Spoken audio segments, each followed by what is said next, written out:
ANTA is one of the biggest brands in China. Actually, it's one of the biggest brands in the world, yet the most people in the West never heard about them. Today, we will dive into ANTA's performance lineup. Welcome to Interval Running. Today we will find not our beloved glass slipper. Today it gets a little bit educational, because one of the most frequent questions I constantly get asked is, if I look into Chinese lineups, I have no clue what to buy. Can you help me a little bit? And I can understand it. If you look the lineup up the first time, it's just a bunch of letters and numbers thrown at you and you just say, yeah, have a nice day. So we will get a little bit more clear. Before we move to the lineup specifically, just a little explanation. C202 just means we are moving in ANTA's performance lineup, nothing else. The number after the 202 is usually just a generation.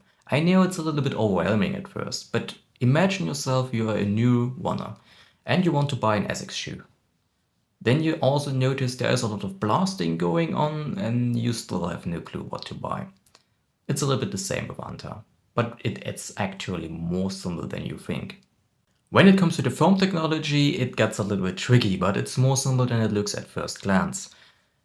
In the past, they used usually an unnamed training foam, for example TPU, and they used Nitro Edge and Nitro Edge Pro, which were both PBA foams, Pro just more race day orientated.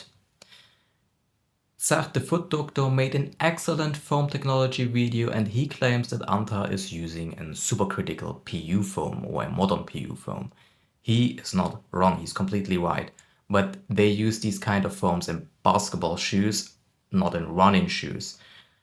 ANTA has a special cooperation with Shincell and they said clearly it's in PBA foam. In the 7th generation, we do everything new. That's why I said it's a little bit tricky. It's still Nitro Edge, it's still a special cooperation with Shincell, so you don't get these kind of foams in any other brand, and it's still Nitro Edge. Just Nitro Edge with a number.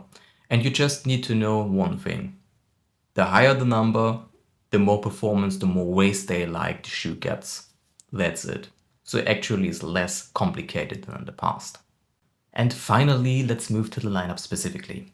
As I said, the current generation is the 6th and the 7th generation. The 7th generation was released in the end of 2025. I will do a full review about each of these shoes, at least from the 6th generation, because you can find them on huge sales right now. And everything starts with an entry-level shoe, which is the C226. This shoe comes with 27mm on the forefoot, 33mm in the heel, leading to a 6mm drop, and comes also with 214 grams in the US size 9. The foam technology is rather simple. It has a big chunk, a shell of a supercritical TPU foam, and inside of that is a small layer of the Nitro Edge, the PBA foam. It has a full-length carbon plate, but let's say in a very friendly way, it's something like T400 carbon, so very flexible, and it's not a bad shoe, it's actually a good shoe, but without the carbon plate, the shoe would have been much better. It features a CPU outsole, but not in the same quality as the more expensive models. It's still a very suitable trainer, performance trainer. What you get with this shoe is a performance-oriented, race day ready shoe.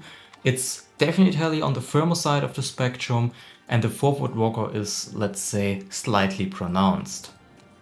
I think this shoe is mainly designed for heel strikers, where it's a really good shoe.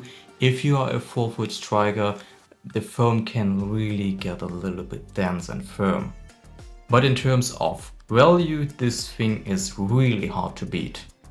Let's move to something a little bit more interesting, at least for me, and that's the ANTA C226 Pro and the ANTA C202 G9. These shoes are basically siblings. Just see them as brother and sister or whatever. They are very similar and yet completely different. Let's start with the G9 first, and this is basically ANTA's stripped down lightweight racer. It features a double layer of Nitro Edge Pro foam and a regular full-length carbon plate in between. It also has a super thin but high quality CPU outsole. It has 29mm on the forefoot, 33mm in the heel, leading to a 4mm drop, and it comes only with 172 grams in the US size 9. And let it tell me you in this way, if you do like aggressive geometries, This shoe has one, if not the most aggressive forefoot rocker I have ever seen on the market, and I did basically run in everything. Super aggressive forefoot rocker, very nimble, very agile.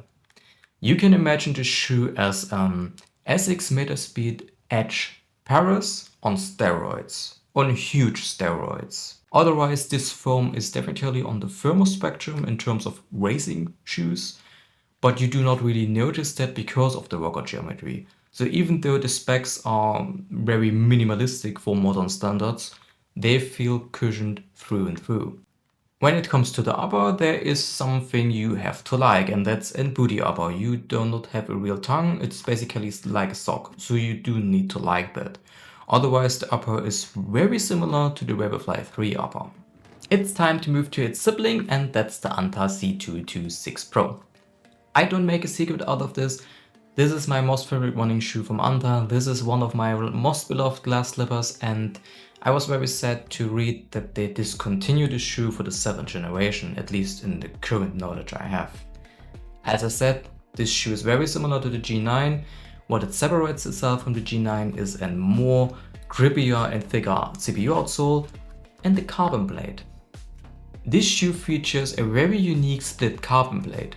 I don't want to get too deeply into biomechanics, so I try to hold it simple. What this blade does is it allows your midfoot area to move more freely, more independently, so you do have a more natural gait when you run. A regular carbon blade is just super stiff and super rigid and guides your running gait. Because of the little flex, you have a more natural toe off. Some people say it feels a little bit more chaotic, that's why. This is basically only because your foot can move more in the midfoot area. Because of that, the overall base of the shoe is a little bit wider, so you have more stability in it, and the forefoot rocker is a little bit less aggressive. I'm saying a little bit less aggressive, still a super aggressive forefoot rocker.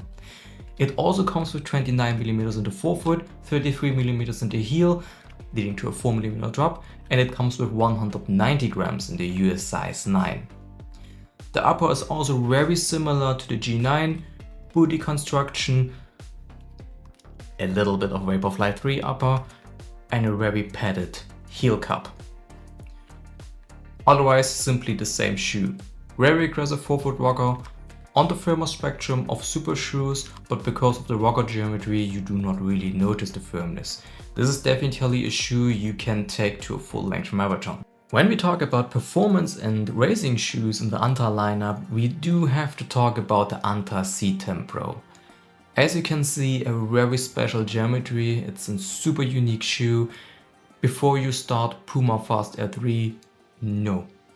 This shoe is from early 2024, I have seen prototypes from the shoe in 2023. This shoe also features a double layer of the Nitro Edge Pro foam and softer, lower density on the bottom and the firm on the top, and it's explicitly designed for forefoot and midfoot striker. I'm a midfoot striker by nature, but I tried to test it on the heel and it feels super awkward as a heel striker. If you land on the heel, just forget that this shoe exists. Just too awkward to run it. Those two midsole pieces are just too far apart. When it comes to official specs, it becomes really tricky. I have read everything from a 10mm drop to a 3mm drop, and that's complete nonsense. The drop is written on the shoe. It's a 4mm drop, and the most agreed to it, that's the 40mm in the heel and the 36mm in the forefoot. It comes with 189 grams in the US size 9 and also features a very thick CPU outsole. So in terms of durability, if you are a midfoot or forefoot striker, this will last a long time. The upper is, at least in my opinion, also way more elegant than in the other shoes. You have quite a lot of padding in the heel and the tongue is freely movable. But it's a rare case where I have to say pace matters. I'm usually not a fan of the statement, but in this shoe it makes sense. The faster you are, the more you have the feeling you are just flying. It's a very unique sensation. For me, in my personal case, this is something like around the 440, 450 where I really start to benefit from the shoe. At something like a 5 minute per kilometers, this shoe is quite exhausting for me to run in. And if I do intervals in it, like sub 4 minute per kilometers, then the shoe is just amazing. It has a way less aggressive rocker than the G9 or the 6 Pro, but it has more bounce than the other twos. So if you do prefer a bouncy shoe and you are a mid-foot striker or foot striker, then this might be a great option for you.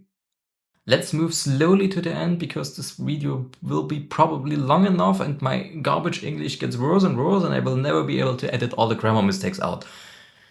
So, finally, 5th generation, 7th generation, because the 5th generation is still widely available, also to a very attractive price point. It has the same entry level, C225. I would not really recommend it anymore because the 6th and the 7th are both far superior. But when it comes to the C225 GT, which I have here, it gets a little bit more interesting. This is Saucony Endorphin Pro 4 copy-paste, but in a good way copy-paste. You can imagine the shoe as a more nimble, a little bit more aggressive, more bouncy Saucony Endorphin Pro 4. Same structure, you have a P-bar shell, the Nitro Edge foam, and in this shell you have the Nitro Edge Pro foam, which adds a lot of bounce. And very noticeable but not overly aggressive forefoot rocker, and the full CPU outsole, which is basically indestructible. And then you had the ANTA C202 GT Pro. I'm just saying it exists. This is how it looks like. I have never seen the shoe in real life. I have never seen the shoe in any third-party retail site. I have not even seen the shoe in some shoe collection site. Super rare. It's basically a myth, but it's out there somewhere. Finally, 7th generation. As I said earlier in the video, in the 7th generation there is a lot of change going on, which is mainly in the formulation of the foams. Still a special cooperation with Shinsei, so you still get the top of the top in terms of foaming technology. The biggest update gets the ANTA C227, which now features a full length of the performance foam.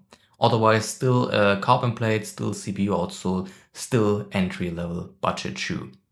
The biggest improvement, in my opinion, is a shoe almost nobody talks about, and that's the ANTA C202 Zone 2, which is the 7 just without the plate, and that's highly needed in the lineup. Otherwise, the G9 is now called G92. Foam improvement, same geometry, and the same thing with the C10 Pro 2, which drives this very unique extreme geometry even to a bigger extreme.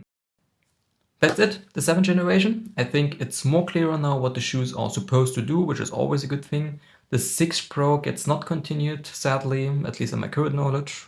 I still hope it makes a comeback somehow. And otherwise, as stated, there will be in-depth videos about each of the shoes I have featured in this video, mainly for the 6th generation. Also because they will be in huge sale in the upcoming months. If you find this video had some value, leave a like, leave a comment. I do like to interact with you guys. Subscribe if you like, and I will see you hopefully in the next one.